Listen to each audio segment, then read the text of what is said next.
History tells us that Israel journeyed for years toward a divine promise, a land designated as their final destination. But there's a question that's almost never asked. What if the most important part of this journey isn't the arrival? What if, for some reason, Israel never actually entered the Promised Land?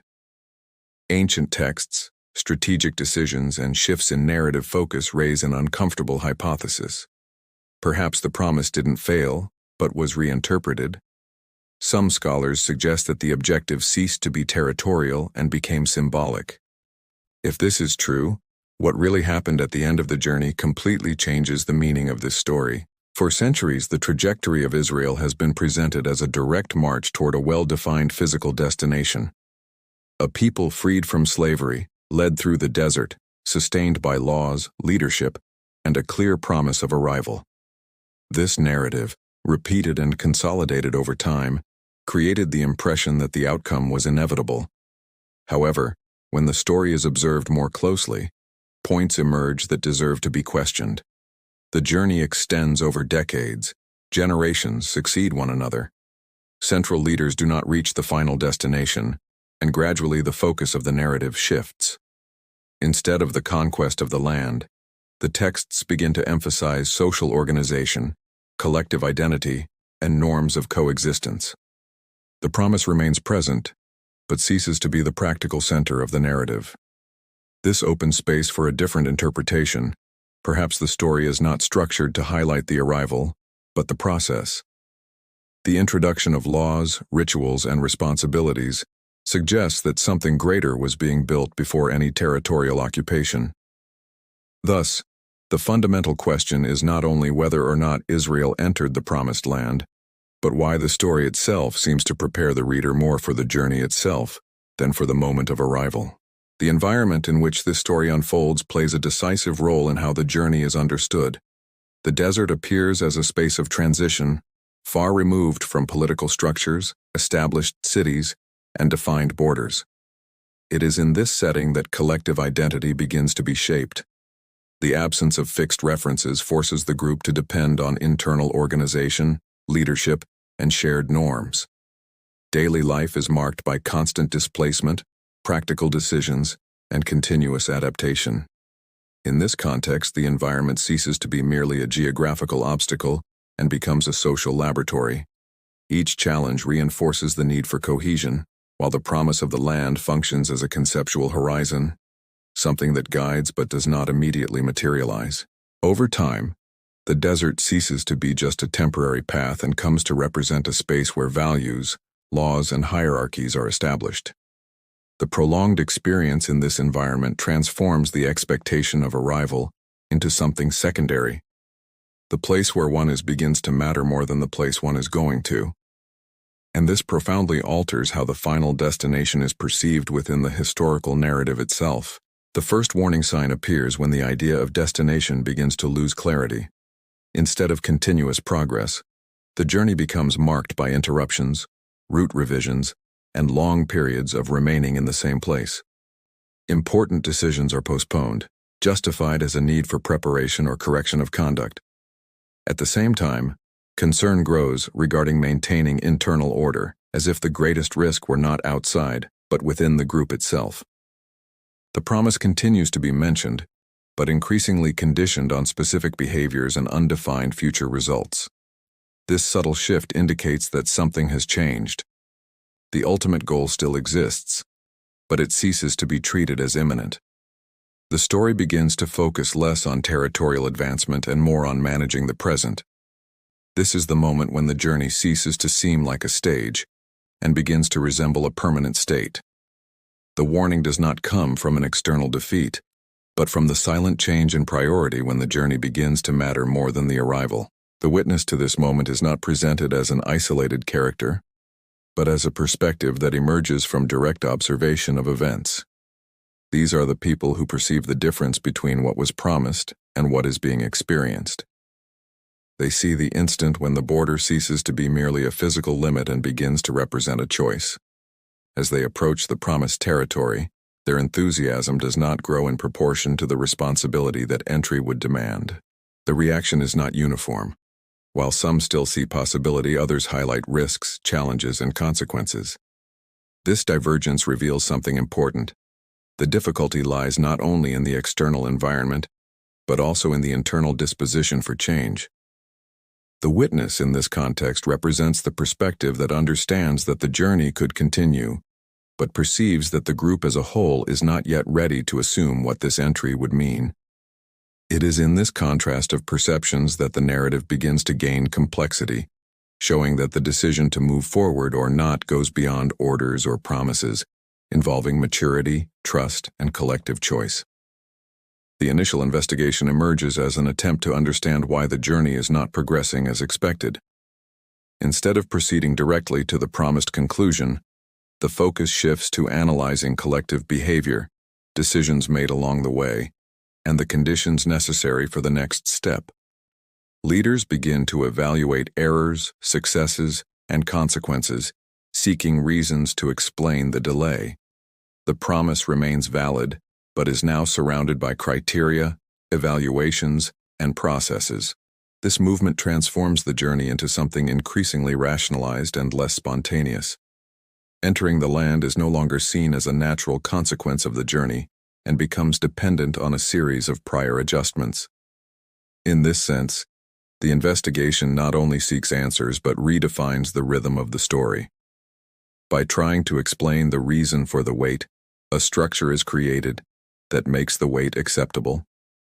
Thus, time ceases to be an enemy and becomes part of the method itself, prolonging the journey without the need for a definitive rupture. The mysterious object emerges as a central element of organization and meaning throughout the journey. It is not merely a physical artifact, but a point of reference symbolizing presence, direction, and legitimacy. It accompanies the group, guides decisions, and reinforces the feeling of continuity, even without immediate territorial advancement. Over time, this object takes on a function that goes beyond its original symbolism. It comes to represent stability amidst uncertainty. While the promised land remains ahead as a distant concept, the object offers constant confirmation that the path still makes sense. This subtle inversion alters the dynamics of the journey. The expectation of arrival is replaced by the maintenance of order. The object ceases to point to the future and begins to sustain the present.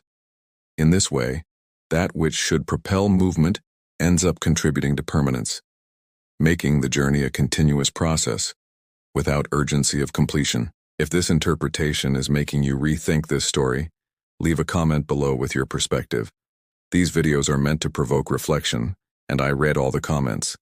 And if this type of content interests you, subscribe to the channel so you don't miss the next ones. Silence begins to settle in when certain questions cease to be asked, not because they have been answered, but because they no longer seem a priority. The promise continues to exist as a reference point, but the debate about when and how to achieve it loses ground. Daily life becomes filled with norms, routines, and practical decisions that guarantee stability. Talking less about the final destination reduces the tension generated by prolonged waiting. This silence is not explicitly imposed, it arises as an implicit agreement. Maintaining focus on the present avoids frustrations and internal conflicts.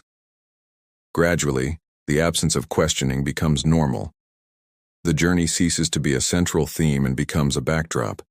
Silence in this context does not represent a lack of information, but adaptation. It is the way found to move forward without having to face a conclusion that demands profound changes. The turning point occurs when one realizes that the journey is no longer oriented towards the destination, but towards the continuity of the system created along the way. What began as a temporary crossing transforms into a functional model of social organization.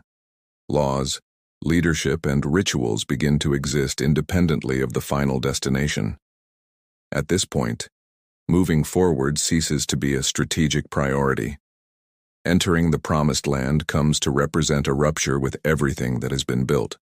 The turning point is not in an external event, but in the internal realization that the path has become sufficient. The promise still exists, but it no longer defines practical decisions. The journey gains value in itself. And so, without a formal declaration, the logic of permanence is established, completely redefining the original meaning of the crossing. Collective fear arises not as panic, but as shared caution. It manifests itself in concern about the consequences of abrupt change. Entering the promised land means facing new challenges, reorganizing structures, and abandoning the predictability built up along the way. This apprehension is reinforced by the accumulated experience in the desert, where every decision had a direct impact on the group's survival. In this case, fear functions as a protective mechanism. It guides more conservative choices and values stability. Over time, this caution spreads and consolidates as consensus. Questioning permanence begins to seem risky, while maintaining the current course is seen as a responsibility. Thus, collective fear does not paralyze but directs. It contributes to the decision to continue with what is known, indefinitely postponing the transition to something that requires profound and unpredictable adaptation. The forbidden theory emerges as an alternative interpretation that does not deny the promise, but questions its literal application.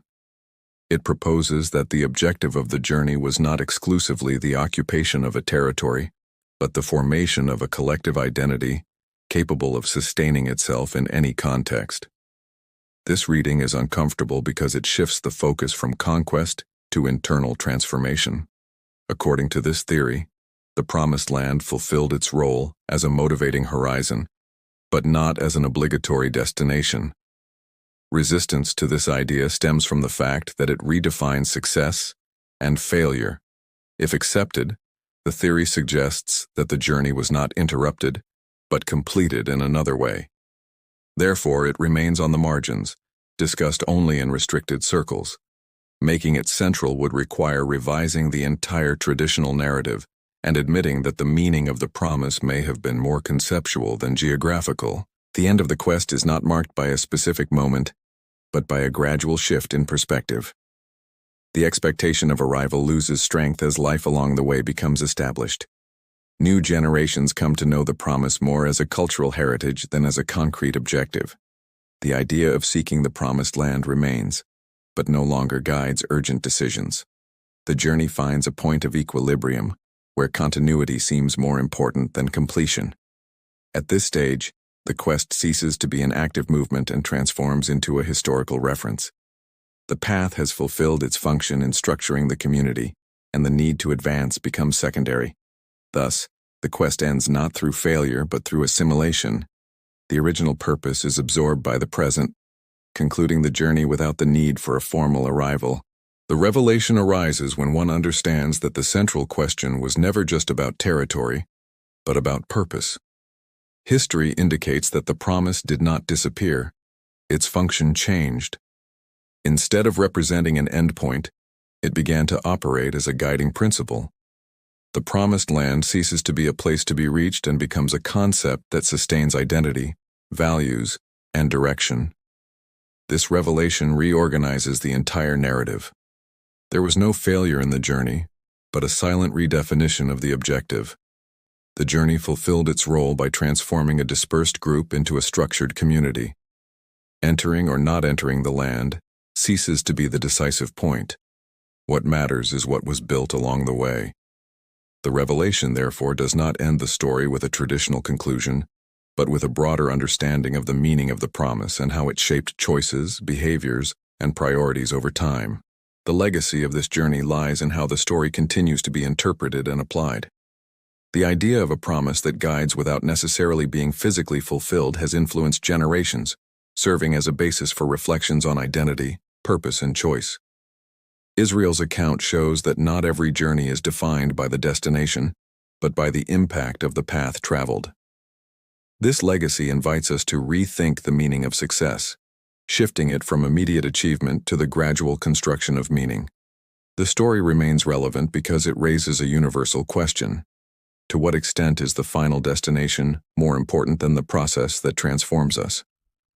By keeping this question open, the legacy of the journey remains alive, offering not a definitive answer, but a constant invitation to reflection. If you enjoyed this approach and want to continue exploring stories that are almost never told this way, leave a like and subscribe to the channel. And now, click on the video that's appearing on the screen. It directly complements what you just watched and may completely change the way you see this story.